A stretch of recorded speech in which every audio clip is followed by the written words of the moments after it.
Hello students. आज हम हमारी मार्केटिंग मैनेजमेंट की क्लास में मार्केटिंग एनवायरनमेंट के सेकेंड वीडियो के में हम micro and macro environmental effect के बारे में स्टडी करेंगे। Now in our first video we have studied that the marketing environment is broadly classified into three parts: internal environment, micro environment and macro environment. In our first video, we have studied about the internal environment, यानी कि आंतरिक या नियंत्रण योग्य विपणन वातावरण जिस पर प्रबंधक का अपना नियंत्रण रहता है, इसलिए इसे कंट्रोलेबल मार्केटिंग एनवायरनमेंट भी कहते हैं। आज हम हमारे इस वीडियो में माइक्रो में हम एक्सटर्नल मार्केटिंग एनवायरनमेंट के बारे में पढ़ेंगे और उसमें हम माइक्रो एनवायरनमेंट के बारे में स्टडी करेंगे। सबसे पहले एक्सटर्नल या अनकंट्रोलेबल मार्केटिंग एनवायरनमेंट क्या है?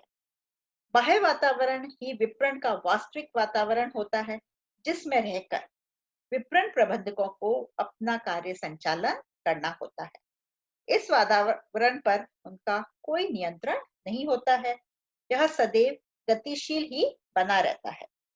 विपणन प्रबंधक को स्वयं ही इस वातावरण के अनुरूप अपने आप को ढालना होता है। प्रत्येक संस्था के बाह्य वातावरण का भौगोलिक क्षेत्र उसके कार्य क्षेत्र से निर्धारित होता है। अंतरराष्ट्रीय स्तर वाली संस्था का बाह्य वातावरण अंतरराष्ट्रीय आर्थिक, सामाजिक, राजनीतिक, तकनीकी आदि घटकों से प्रभावित होता है, जबकि स्थानीय संस्था का स्थानीय घटकों से प्रभावित होता है। इसलिए प्रत्येक संस्था का विपणन वातावरण का भौगोलिक क्षेत्र संस्था के स्वयं का कार्य क्षेत्र निर्धारित करता है। अब जो बाह्य घटक है, जो कि अनियंत्रण योग्य घटक हैं, जिस पर कि उस संस्था का कोई भी नियंत्रण नहीं होता है, इसको हम मुख्य रूप से दो भागों में विभाजित करते हैं: micro environment and macro environment. हमारे इस वीडियो में हम माइक्रो एनवायरनमेंट के बारे में स्टडी करेंगे। The microenvironment includes all those factors that are closely associated with the operations of the business and influences its functioning. The microenvironment includes customers, employees, suppliers, retailers and distributors, shareholders, competitors, government and general public. अब हम इसके बारे में detail study करेंगे। These factors are controllable to some extent. These factors are further elaborated. हम अब इसकी detail study करना है। माइक्रो एनवायरनमेंट फर्स्ट इज, जो माइक्रो एनवायरनमेंट है उसके जो विभिन्न अंग हैं उसमें है कस्टमर्स। कस्टमर्स जो होते हैं वह किसी भी संस्था का एक प्रमुख घटक होते हैं। ग्राहक भी कई प्रकार के हो सकते हैं, जैसे कि उपभोक्ता ग्राहक, औद्योगिक ग्राहक, पुनः विक्रय ग्राहक या अंतरराष्ट्रीय ग्राहक। विपणन प्रबंधकों को अपने ग्राहकों के संबंध में सभी सूचनाएं एकत्रित करनी होती हैं।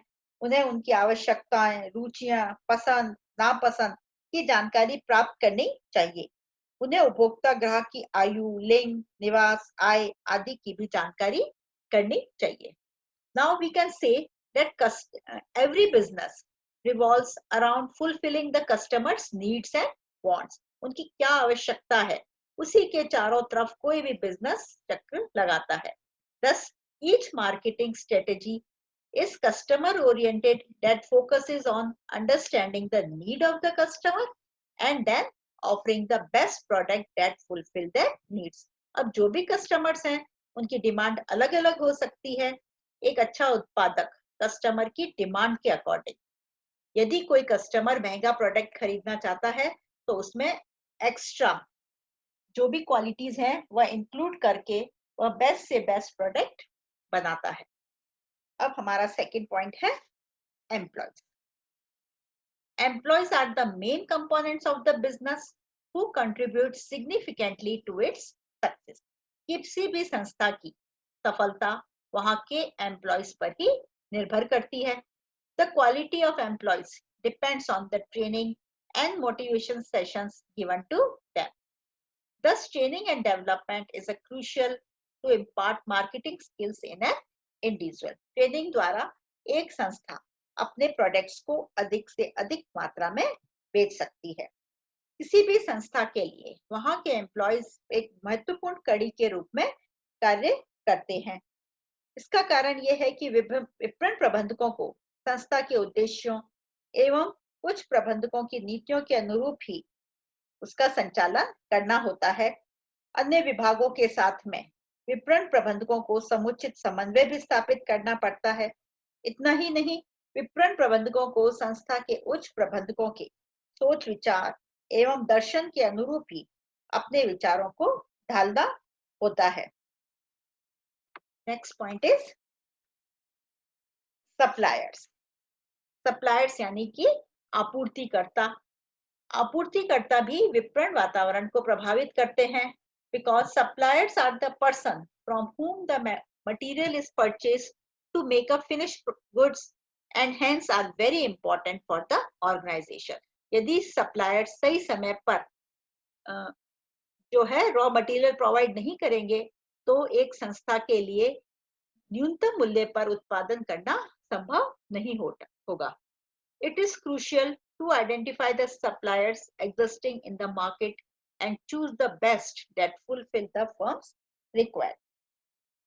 यह विपणन प्रबंधकों की कुशलता को बहुत बड़ी सीमा तक प्रभावित करते हैं, क्योंकि जो भी हम उत्पाद बनाते हैं उसका मूल्य एवं संस्था के लाभ को जो सप्लायर्स हैं प्रत्यक्ष रूप से प्रभावित करते हैं। क्योंकि अगर वे समय पर रॉ मटेरियल सप्लाई नहीं करेंगे तो हो सकता है कि उत्पाद की कॉस्ट में वृद्धि हो जाए। इसके साथ साथ ही जो विपणन प्रबंधक है वो इनकी नीतियों, उत्पादों, उत्पाद के गुणों, किस्म, आपूर्ति की शर्तें, आपूर्ति की निरंतरता एवं उसमें व्यवधान की संभावना आदि का विश्लेषण एवं अध्ययन करना चाहते हैं। Next is retailers and distributors. We can say they are the marketing intermediaries. The channel partners play an imperative role in determining the success of marketing operation. Being in direct touch with customers, they can give suggestions about customers' desires regarding a product and its service. जो भी मध्यस्थ होते हैं वह ग्राहकों के साथ में निकट संपर्क में रहते हैं और वह ग्राहकों की पसंद नापसंद आदि के बारे में जानकारी दे सकते हैं। विपणन का आधार विनिमय है और मध्यस्थों के अभाव में विनिमय प्रक्रिया पूरी करना संभव नहीं होता है। जो मध्यस्थ होते हैं वे ही संस्था के उत्पादों के प्रमोशन में, सेल्स में और वितरण में महत्वपूर्ण भूमिका अदा करते हैं। Next are competitors. Keeping a close watch on competitors enables a company to design its marketing strategy according to the trend prevailing in the market.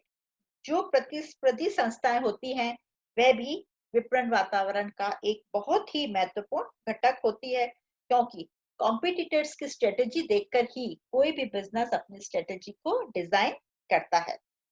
उनके संबंध में संपूर्ण जानकारी प्राप्त करना विपणन प्रबंधकों के लिए बहुत ही आवश्यक होता है, क्योंकि यह माना जाता है कि जो कॉम्पिटिटर्स हैं हमें उनसे अच्छा उत्पाद उपलब्ध कराना होगा। इसलिए विपणन प्रबंधकों को प्रतिस्पर्धी संस्था के उत्पादों, उनके मूल्य, उनकी गुणवत्ता एवं उनकी नीतियों आदि का पूरा अध्ययन करना होता है, जिससे कि उनकी विपणन व्यूह रचना के संबंध में जानकारी प्राप्त होती रहे। Next is shareholders. Shareholders are the owners of the company and every firm has an objective of maximizing its shareholders' wealth. जो shareholders हैं वे कंपनी के वास्तविक मालिक होते हैं और उन्होंने अपना पैसा कंपनी में इसलिए लगाया है क्योंकि उन्हें उससे इनकम चाहिए, या हम कहें वो अपनी वेल्थ को मैक्सिमाइज करना चाहते हैं। इसलिए marketing activities should be undertaken keeping in mind the returns to the shareholders. इसलिए shareholders को अधिक से अधिक रिटर्न मिले, उसी तरह की मार्केटिंग स्ट्रेटेजी एक संस्था को बनानी चाहिए। Next point is government. The government departments make several policies like pricing policy, credit policy, education policy, housing policy that do have an influence on the marketing strategy. A company has to keep track on these policies and make the marketing program according. सरकार जो नीति एवं नियम बनाती है, दोनों ही वातावरण को प्रभावित करते हैं। अतः सरकारी नीतियों एवं नियमों से जो विपणन क्रियाओं को प्रत्यक्ष रूप से प्रभावित करते हैं, वे मुख्यतः होते हैं सरकार की क्रय नीति, सब्सिडी नीति, सरकार की विपणन के संबंध में क्या नीतियां हैं, आदि सभी विपणन वातावरण को प्रभावित करती हैं। And the last point is general public. The business has some responsibility towards the society in which it is operating. Thus, all the marketing activities should be designed that result in increased welfare of the society. यानी कि general public को marketing या हम कहें संस्था से क्या लाभ होगा, इसके संबंध में भी यह सभी भी विपणन वातावरण को प्रभावित करती हैं। इनमें हम मुख्य रूप से ले सकते हैं फाइनेंशियली पब्लिक, जिसमें अंशधारी है, ऋणदाता है, बैंक है, इसी के साथ साथ गवर्नमेंट डिपार्टमेंट्स हैं, सिविल एक्शन पब्लिक है जिसके अंतर्गत हम उपभोक्ता संरक्षण संघ, पर्यावरण संघ, अल्पसंख्यक संघ आदि को भी सम्मिलित कर सकते हैं। यह सभी समूह संस्था के विपणन कार्यक्रम को प्रभावित करते हैं और यह जनसमूह ही संस्था की छवि एवं ख्याति को सबसे अधिक प्रभावित करते हैं। इसे बना और बिगाड़ भी सकते हैं। इसलिए किसी भी संस्था के लिए जनरल पब्लिक को इफेक्ट करने के अकॉर्डिंग ही अपनी पॉलिसी को डिसाइड करना चाहिए। ये सभी हमारे जो थे माइक्रो एनवायरमेंटल जो इफेक्ट डालते हैं वातावरण पर वह थे। अब हम हमारे नेक्स्ट वीडियो में मैक्रो जो है मैक्रो एनवायरमेंटल इफेक्ट्स हैं उसके बारे में हम स्टडी करेंगे। इसलिए आप इस नेक्स्ट वीडियो को देखने के लिए चैनल को सब्सक्राइब जरूर करें।